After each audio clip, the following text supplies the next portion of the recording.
E esse grupo novo aí da Shimano, de uma coroa na frente por 8 velocidades atrás, que está chegando aí no mercado, já está equipando algumas bicicletas ditas de entrada. O que vocês pensam a respeito disso? Eu quero discutir um pouco nesse vídeo a respeito justamente desse novo conceito aí de transmissão, de agora até as bicicletas mais básicas estarem vindo aí com uma coroa na frente apenas. E a minha motivação para falar sobre esse assunto é porque eu vi que o modelo novo 2025 da OGE HDS está vindo com esse grupo 1x8 da Shimano, que é o grupo ESSA, e eu tenho um certo apreço, um carinho especial por esse modelo de bicicleta HDS, porque foi a bicicleta, o modelo que eu iniciei no ciclismo assim de mais longa distância, que eu comecei a fazer pedais longos e pedalar de forma constante lá na pandemia em 2021, na época com uma OGE HDS 2021 que vinha ainda com o grupo Turney de 8 velocidades atrás por 3 coroas na frente, né, 24 velocidades. Então eu vou falar um pouco da minha experiência com aquela bicicleta no passado, né? Bicicleta com 3x8. E o que eu penso a respeito desse conjunto novo aí do ESSA de 1x8, principalmente pensando na realidade brasileira, do uso que os ciclistas recreativos, ciclistas amadores fazem aqui no Brasil, e também explorar um ângulo que eu acredito que não está sendo muito abordado a respeito desses grupos tipo essa de 1x8, uma motivação que a indústria talvez tenha e que não está sendo realmente muito propagandeado, porque não se quer que as pessoas pensem a respeito, né? Em primeiro lugar, eu sempre gosto de comentar, já falei outras vezes, que a gente tem que ter um certo cuidado ao falar do termo bicicleta de entrada, falar de bicicleta básica, porque na realidade o que a gente chama de bicicleta de entrada hoje no contexto do mountain bike, do ciclismo, são bicicletas já muito boas, muito avançadas, porque a gente tinha anos atrás, assim, né, para quem já pedalava desde a infância. Só porque existem bicicletas aí de alta performance que custam o valor de um automóvel ou mais caro, bicicletas aí de 50, 70 mil reais, até mais de 100 mil bicicletas aí de competições profissionais. O fato de existir essas bicicletas aí de alta gama não significa que uma bicicleta de 2, 3 mil reais, que nem a HDS, é uma bicicleta ruim. Eu posso dar o meu exemplo, que eu pedalo desde criança, tive algumas bicicletas já ao longo da vida, desde pequeno pedalando, e nunca tinha parado para pensar, nunca tinha me preocupado sobre qual é a marca da bicicleta, o que está escrito no quadro, que tipo de marcha que é. Às vezes eu nem sabia quantas marchas a bicicleta tinha, eu só queria pedalar, curtir o momento. Isso aí eu sempre fui apaixonado por andar de bicicleta. Então em 2021, quando eu comecei a pesquisar um pouco sobre ciclismo, sobre o que seria necessário para fazer pedais maiores, para manter uma rotina aí de pedais, e eu adquiri a OGE HDS, foi assim uma revolução total. Uma bicicleta que, para quem não estava acostumado com a gourmetização, vamos dizer assim, do ciclismo, que não estava acostumado em conhecer peças, conhecer nome de marca, realmente uma revolução. Mas a HDS na época foi uma bicicleta que me proporcionou isso, me introduziu nesse mundo mais aficionado assim pela mountain bike, por explorar novos caminhos, conhecer as cidades da minha região, desbravar os interiores, andar em estradas bem ruins, fazer desafios. E eu fiz roteiros com aquela bicicleta com o mesmo grau de dificuldade que eu fiz com essa aqui, que eu faço, com essa OGE 7.2 que está aqui atrás. Eu lembro bem da primeira vez que eu fiz um pedal lá de Gramado, onde eu morava, até a cidade de Feliz, pedal de 140 km, com em torno de 3 mil de elevação, com aquela bicicleta que muita gente diz que é uma bicicleta para ficar andando na cidade, né? E o que eu senti, na verdade, que estava ficando ruim, já que não estava mais muito legal nessa bicicleta, quando eu troquei por essa que está aqui atrás, foi a suspensão. Não foi nem o grupo de marchas, que era um Turney de 3x8, era a suspensão, que era mais básica, uma suspensão que, obviamente, depois de colocar ela em estradas esburacadas, estrada de terra, com muita pedra, ela já não estava mais com um funcionamento muito legal. Mas o grupo de marchas em si não era um problema. A única coisa que eu tenho a falar daquele câmbio, né, o Turney, é que ele desregula mais fácil, né, com mais frequência. Esse aqui que eu tenho agora, ele aguenta mais porrada, tu pode andar em estrada ruim, que pula, passar em buraco, fazer de tudo, e ele se mantém por muito mais tempo reguladinho, funcionando bem, né? O turning não, ele com o tempo ali tu vai trepidando, levando o solavanco, e ele vai desregulando, mas não é nada absurdo, nada que te impeça de fazer os pedais, sabe? E aí que a gente chega no tema do vídeo principal, né? Depois desse longo contexto aí que eu trouxe para vocês, que é o grupo ESSA, né? Então, que está sendo colocado agora na OGE HDS, o novo modelo, que até o grafismo dela eu achei bem bonito, que eu vi, mas é um grupo que, vamos pensar um pouco, né? Tu tinha 3x8, tu tinha 24 marchas que tu poderia utilizar. Claro que a gente sabe que num grupo de 3 coroas, tu não usa todas as marchas, tu não vai poder cruzar a corrente, né? Usar a maior coroa na frente e a maior coroa atrás, ou a menor na frente, a menor atrás, não fica legal, não tem como, né? Mas tu com certeza vai usar ali as 8 engrenagens quando tá na coroa do meio, tu vai usar as 2, 3 primeiras quando tá na coroa menor na frente, e quando tu tá na coroa maior na frente, a mais rápida, tu vai usar lá também as 2, 3 finais, né? E aí o que acontece com esse grupo de 1x8? A proposta, né, é que ele traga praticidade, principalmente para quem está iniciando aí no ciclismo, de não ter o câmbio da frente, né? Poder trocar só de um lado, trocar só o câmbio traseiro, de não ter que lidar com essa complexidade de ter mais coroas, né? Eu entendo isso, eu vejo que realmente pode ser mais fácil e é uma tendência no ciclismo, né? A gente goste ou não, as transmissões todas estão migrando no mountain bike para ser de uma coroa na frente, né? Já está bem consolidado aí 1x12, 1x11.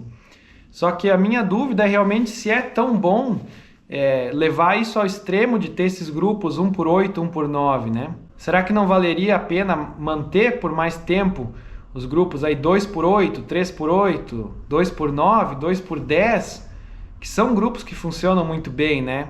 Porque apesar de ser mais complexo lidar com 2, 3 coroas na frente, não é um bicho de 7 cabeças também. Se o câmbio tá ali bem reguladinho, é muito fácil trocar as marchas ali da frente. Eu acho que o grande trunfo desse grupo ESSA 1x8 talvez seja realmente para uso urbano, principalmente em locais planos, porque aí tu tem praticidade, tu tem facilidade de trocas, e para um deslocamento urbano tu não vai precisar de tanta marcha, tanta amplitude, né, tanto escalonamento. Só que a gente sabe que nem todo mundo que compra uma bicicleta dita de entrada vai usar ela só para o ambiente urbano. Muitas vezes essa bike vai servir para fazer muita coisa, para a pessoa descobrir o mountain bike, fazer as primeiras trilhas, os primeiros estradões, ou até ficar bastante tempo.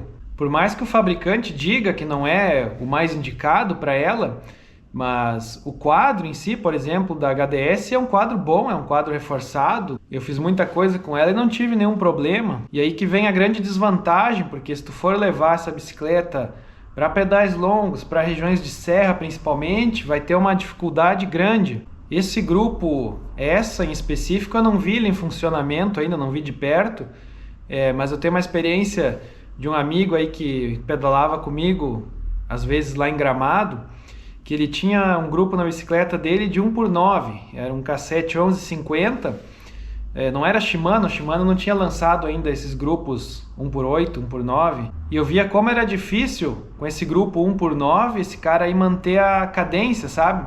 Manter um giro legal, porque como as marchas são muito espaçadas, o que acontece é que ou tu vai estar girando demais, tendo uma cadência muito alta, ou girando de menos, né? Tu não vai conseguir achar muitas vezes a marcha ideal. Tinha uma subida lá de Igrejinha para Gramado, que eu mostrei em alguns vídeos aqui já, que ela tem aí vários quilômetros subindo, que não tem nenhum plano no meio, é só subida. Acho que são 7, 8 quilômetros que tu não encontra nenhum plano. E aí naquele contexto, quando eu tinha HDS, era muito bom, que eu colocava na coroa menor na frente e aí ficava trabalhando nas 3 engrenagens ali mais leves, né? Aí nas partes mais íngremes ia lá para primeira, né? Para vovozinha, como se diz. aí ficava um pouco mais tranquilo, botava na segunda engrenagem. Se eu quisesse apertar o passo um pouco mais, botava na terceira. E o gap ali era pequeno, né? A distância entre um cog ali do cassete e outro era pequeno, então tu conseguia trocar facilmente a marcha e manter um giro legal. E o mesmo acontece com esse grupo que eu tenho aqui, que é 1x11. É uma coroa na frente, mas são 11 atrás, então o escalonamento também já é melhor. Agora, o que eu via daquele cara com o cassete 1150 de 9 velocidades atrás, é que às vezes ele estava girando bastante numa subida longa, principalmente, aí ele queria colocar numa marcha um pouco mais rápida para melhorar o giro, aí ficava pesado demais, aí ficava aquela cadência que tu via que não tinha efetividade, o cara fica forçando, e a gente sabe que uma cadência muito lenta também não é legal, né? Pode forçar demais aí a musculatura, as articulações, e isso eu não estou querendo falar em relação à performance, à competição, a quem sobe mais rápido, é uma questão de mera funcionalidade, de conforto, para tu fazer uma subida que seja agradável, que tu consiga aproveitar a tua força. E o grupo essa que vem na HDS agora, ele tem uma coroa de 32 dentes na frente, com um cassete de 11,45 atrás. Então tu imagina, esse meu cassete aqui de 11 velocidades, ele tem 11,51. E o essa, com 8, ou seja, com 3 marchas a menos, ele vai ter 11,45. Então, apesar de ele até ter uma amplitude relativamente ok, né? Ele vai ter o COG 11 ali por 32, é um padrão bom, né? Se a pessoa não quer andar em altas velocidades, e até tem alguma redução, se não for uma região assim absurda de montanhas, com o 32,45, mas o problema está no escalonamento, né? Que é o pulo que dá entre uma marcha e outra, que nem eu falei. E a estratégia de negócio que está por trás disso aí, eu acredito que seja a de fazer a pessoa que está iniciando, né, no pedal mais longo, descobrindo aí o mountain bike, a ela sentir o gostinho, vamos dizer assim, de pedalar com uma bicicleta de uma coroa, né, com uma tecnologia, vamos dizer assim, mais próxima daquelas bicicletas super desejadas, que tem um 12, que tem aqueles cassetes bonitos, alguns até coloridos. Então ela vai sentir esse gostinho, vai ver que a sua bicicleta, ao menos na aparência, ela se assemelha a essas bicicletas mais topo de linha, que tem um 12, porém, quando for fazer o uso na prática, pegar aí uma região de serra, por exemplo, vai sentir que não é tão legal, que não funciona tão bem, e aí a pessoa vai sentir logo a necessidade de passar para uma bicicleta melhor. A pessoa começa com a bicicleta de 1x8, daqui a pouco ela vai ver, não, uma coroa na frente é bom, mas teria que ser 1x11, teria que ser 1x12, né? Entende a lógica? E eu não estou aqui demonizando a indústria, não estou pregando aí uma teoria da conspiração, nada do tipo, é simplesmente uma estratégia, né? Isso aí me soa assim como algo de uma realidade mais europeia ou principalmente estadunidense, né? De que o iniciante ali, ele começa com a bicicleta básica, ele pega gosto pelo esporte e em poucos meses ele já compra outra bicicleta um pouco melhor. De uns meses para frente ele já compra outra ainda melhor. Então, de uma realidade, muitas vezes, onde as bicicletas, comparadas ao poder de compra da população, têm uma acessibilidade melhor e onde os bens de consumo são vistos de uma forma ainda mais descartável. Então, nessa realidade, faz sentido sim tu ter uma bicicleta 1x8, aí tu tem uma escadinha 1x9, 1x10, né? A pessoa compra essa bicicleta 1x8, começa a dar uns rolês pelos bairros da cidade, rolê urbano, aí daqui a pouco ela compra uma bicicleta 1x9, 1x10, começa a andar em estrada de chão, aí daqui a pouco ela pula para um 11, um 12, vai para trilha, né?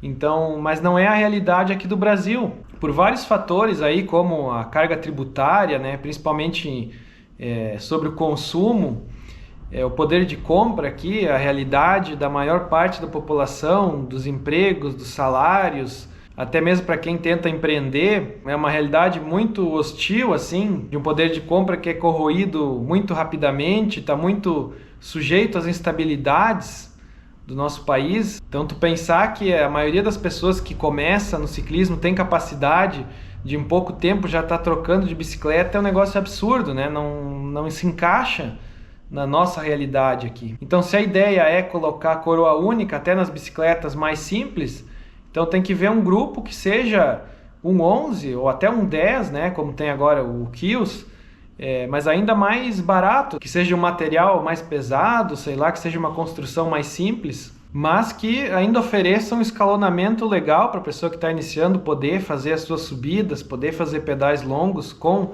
conforto. Ou se isso não é possível tecnologicamente, se não tem como fazer um grupo, um 11 com preço mais acessível, bom, então que se mantenha os outros grupos, né? Que se mantenha ainda o 2x10, o 2x9, o 3x9, enfim. Mas aí também eu já estou entrando em muito achismo, em opinião muito subjetiva, né?